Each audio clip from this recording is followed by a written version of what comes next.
अस्सलाम वालेकुम दोस्तों चैंपियंस ट्रॉफी से पहले ट्राई सीरीज के लिए जो पाकिस्तान के सिलेक्टर आकिब जावेद है उन्होंने 3 हैरानकुन फैसले कर दिए। चैंपियंस ट्रॉफी से पहले ट्राई सीरीज के अंदर 3 ऐसे फैसले जिसका आपने कभी सोचा नहीं होगा वो आकिब जावेद ने कर दिए। चैंपियंस ट्रॉफी से पहले ट्राई सीरीज के अंदर आकिब जावेद ने कौन से 3 हैरानकुन फैसले किए वो आपके साथ डिस्कस करूंगा इसी सेगमेंट के अंदर।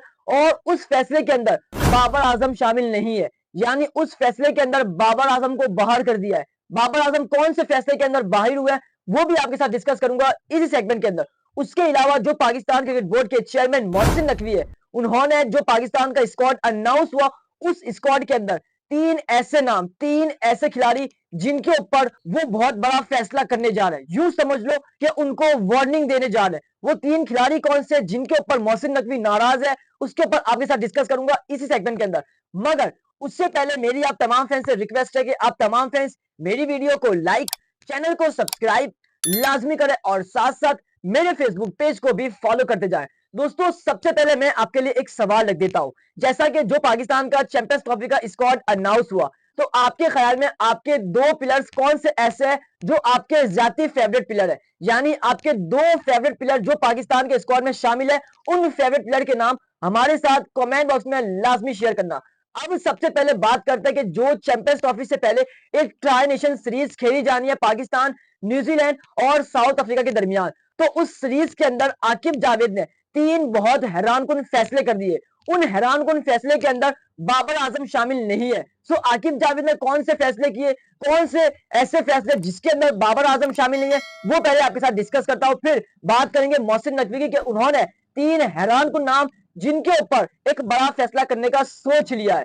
सबसे पहले बात करते हैं आकिब जावेद की।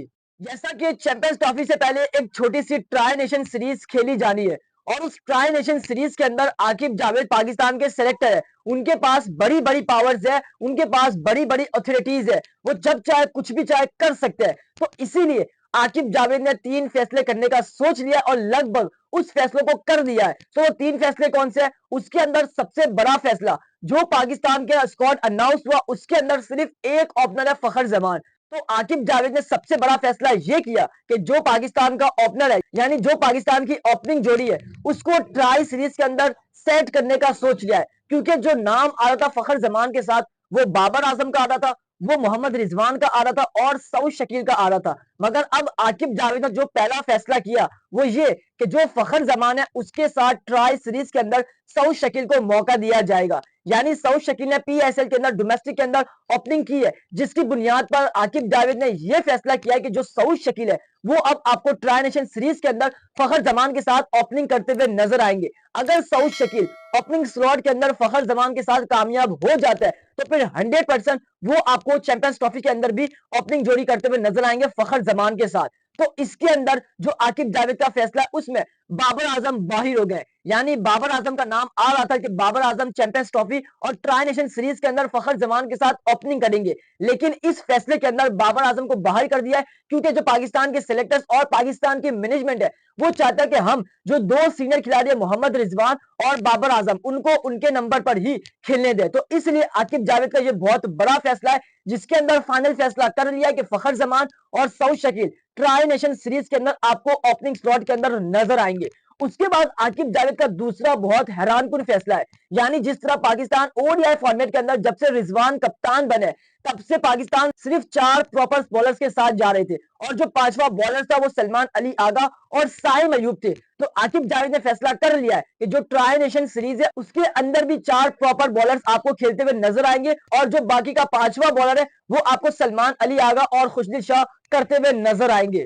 यानी आकिब जावेद का ये दूसरा बहुत बड़ा फैसला है कि जिस तरह हम पहले ओडीआई फॉर्मेट के अंदर जा रहे थे, जिस स्लॉट से हम जा रहे थे 4 प्रॉपर बॉलर्स और जो 5वां बॉलर था वो ऑलराउंडर की सूरत में था। तो आकिब जावेद ने ये बहुत बड़ा फैसला कर लिया। ट्राई नेशन सीरीज के अंदर आपके नजर आएंगे 4 प्रॉपर बॉलर और एक आपको नजर आएगा सलमान और खुशदिल शाह की सूरत में।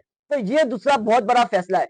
उसके बाद जो तीसरा फैसला आकिब जावेद ने किया है ये बहुत हैरानकुन और बहुत बड़ा फैसला है। वो फैसला ये है कि आकिब जावेद ने यह कहा कि जो ट्राई नेशन सीरीज है उसके अंदर पाकिस्तान के पास जितने भी पेसर्स है उन सबको यूटिलाइज किया जाएगा। यानी जो पहला मैच होगा पाकिस्तान का उसके अंदर आपको शाहीन हारिस और नसीम शाह नजर आएंगे। लेकिन जो दूसरा मैच होगा उसके अंदर मोहम्मद हसनैन को भी मौका दिया जाएगा, फिर फहीम अशरफ को भी मौका दिया जाएगा।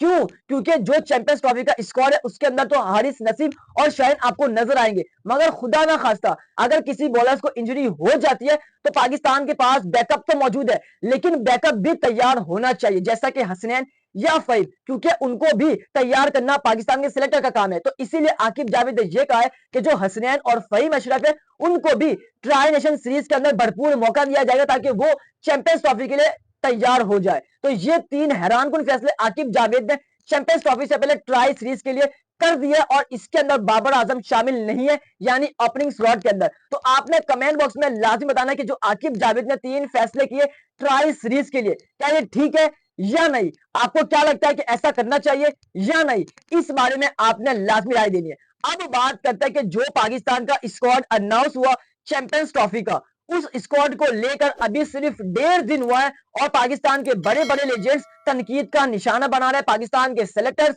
पाकिस्तान के बोर्ड, पाकिस्तान की मैनेजमेंट को कि ये आपने किस तरह का स्क्वाड अनाउंस कर दिया। स्क्वाड अनाउंस करते वक्त क्या आपकी आंखें बंद थी या आपको कुछ पता ही नहीं था? क्योंकि जो पाकिस्तान का स्क्वाड है इसको देखकर लगता नहीं है कि ये पाकिस्तान की जो टीम है वो सेमीफाइनल में जाएगी। बट अब जो इस स्क्वाड के अंदर तीन ऐसे खिलाड़ी जिनके ऊपर मोहसिन नकवी एक बहुत बड़ा फैसला करने जा रहा है, यूं समझ लो कि उनको वार्निंग देने जा रहे हैं, जो सोर्सेज से मालूम पड़ा वही अपडेट आपके साथ डिस्कस कर रहे हैं, जिसके अंदर सबसे बड़ा नाम मोहसिन नकवी ने जिसको टारगेट किया है वो है फहीम अशरफ।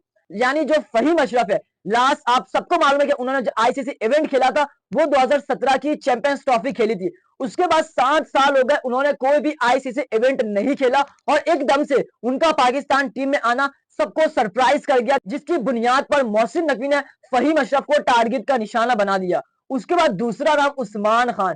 उस्मान खान ने अभी तक ओडीआई के अंदर डेब्यू नहीं किया, उनकी कुछ खास परफॉर्मेंस नहीं है। अगर उस्मान खान को बैकअप पर विकेट कीपर के तौर पर लिया गया तो पाकिस्तान के पास इससे अच्छा ऑप्शन था हसीबुल्ला, लेकिन उसको नहीं लेके गए। तो इसलिए अब मोहसिन नकवी का जो दूसरा टारगेट है वो उस्मान खान है। उसके बाद जो तीसरा नाम है वो है मोहम्मद हसनैन। मोहम्मद हसनैन पर भी तनकीदें शुरू हो चुकी है कि ये अच्छा बॉलर है लेकिन इसकी परफॉर्मेंस भी नहीं है और इसको आपने इतने मैचेस भी नहीं खिलाए। तो आपने किस बुनियाद पर मोहम्मद हसनैन को पाकिस्तान टीम में लिया? पाकिस्तान के सिलेक्टर्स, पाकिस्तान के मैनेजमेंट ने क्या फैसला किया, क्या देखा मोहम्मद हसनैन ने? तो ये सारा देखते हुए पाकिस्तान के लेजेंड पाकिस्तान के बोर्ड को तनकीद का निशाना बना रहे हैं, जिसकी बुनियाद पर मोहसिन नकवी ने तीसरा टारगेट यानी जो तीसरा निशाना वो मोहम्मद हसनैन पर लगा दिया। यानी फहीम अशरफ, उस्मान खान और मोहम्मद हसनैन, ये तीन ऐसे खिलाड़ी जिनकी अगर ट्राई नेशन सीरीज के अंदर परफॉर्मेंस नहीं आती, क्योंकि 12 फेब लास्ट डेट है पाकिस्तान के स्क्वाड के अंदर कुछ तब्दील करना हो तो वो लास्ट डेट है,